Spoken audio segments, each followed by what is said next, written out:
Bismillahirrahmanirrahim. Assalamualaikum warahmatullahi wabarakatuh. Alhamdulillah, thumma alhamdulillah. Allahumma lakal kullu, wa bikal kullu, wa minkal kullu, wa alaikal kullu, wal kullu kullu. Allahumma syifata syamsi, ultub biha, ya latifu ya latif, ya alimu ya alimu, ya khabir, amma ba'd. Sahabat kurma yang berbahagia, ada satu kisah menceritakan seorang profesor dengan seorang nelayan, atau kita katakan tukang perahu. Pada suatu hari, seorang profesor ini ingin melakukan penelitian di salah satu pulau yang mana dia harus menyewa tukang perahu tersebut untuk menuju ke satu pulau tersebut.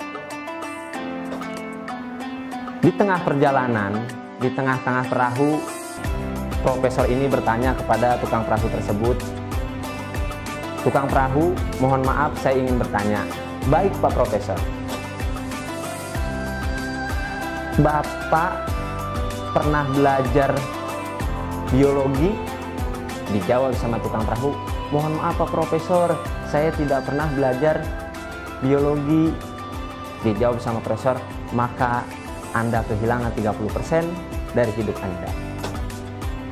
Selang berjalannya waktu terus berjalan, sang profesor pun kembali bertanya, "Wahai tukang perahu, pernahkah Anda belajar ilmu botani?"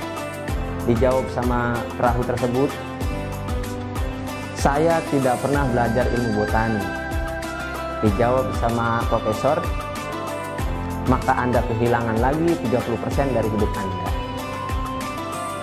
Berjalan kembali, sang profesor pun bertanya, "Wahai tukang perahu, apakah Anda pernah belajar ilmu zoologi?" Dijawab pula dengan jawaban yang sama oleh tukang perahu tersebut, "Mohon maaf, saya tidak pernah belajar apa itu ilmu zoologi." "Maka," dijawab sang profesor, "Anda kehilangan 90% dari hidup Anda." Di tengah perjalanan, tembuslah angin dan badai sehingga menabrak pada perahu tersebut dan tergelincir perahu tersebut, sehingga sang profesor dan tukang perahu saling berhadapan dan memegang kepada perahu yang terbalik. Di tengah-tengah kebingungan, tukang perahu pun bertanya kepada sang profesor, "Mohon maaf sang profesor, saya ingin bertanya." "Baik, apa pertanyaannya?" "Maaf sang profesor, apakah Anda pernah belajar berenang?" Dengan kepanikannya, sang profesor pun menjawab, "Mohon maaf, saya tidak pernah belajar apa itu yang namanya berenang." Dengan angkuh, sang nelayan tadi meninggalkan profesor dengan berkata, "Maka Anda kehilangan 100% dari hidup Anda." Dari kisah ini, ada beberapa hal yang banyak kita petik. Yang pertama adalah kita tidak boleh menilai seseorang dari fisiknya. Artinya, kita tidak boleh sombong dengan apa yang kita miliki. Karena setiap manusia memiliki kemampuan dan memiliki kekurangannya masing-masing.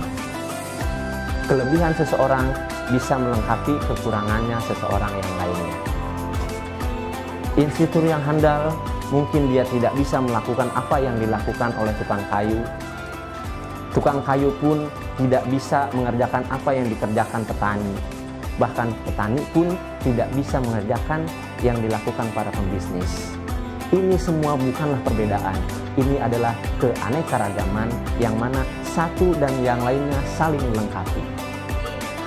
Sahabat kurma yang berbahagia, sombong adalah perbuatan yang sangat tercela. Bahkan dalam satu riwayat hadis, kesombongan adalah sifat yang menghalangi kita untuk masuk ke surganya Allah Subhanahu wa Ta'ala. Diceritakan pula pada perang Badar yang terjadi, surah Al-Anfal ayat 47, "Wala takunu kalladzina kharaju min diyarihim baqara wa ria'an nas." Inilah salah satu kenapa kaum kafir Quraisy dikalahkan dalam peperangan tersebut. Karena mereka bakor, mereka angkuh, mereka sombong, mereka merasa kuat dengan apa yang mereka miliki. Wari'a an-nas, dan mereka ingin diakui oleh semua manusia. Mereka ria, inilah sifat sombong. Jadi bagi kita semuanya di bulan yang suci ini, marilah kita tinggalkan yang namanya sifat sombong, saling merangkul, saling melengkapi satu dengan yang lainnya. Semoga dengan apa yang saya sampaikan pada hari ini bermanfaat untuk kita semuanya. Amin ya rabbal alamin. Wallahu muwaffiq ila aqwamit thoriq. Wassalamualaikum warahmatullahi wabarakatuh.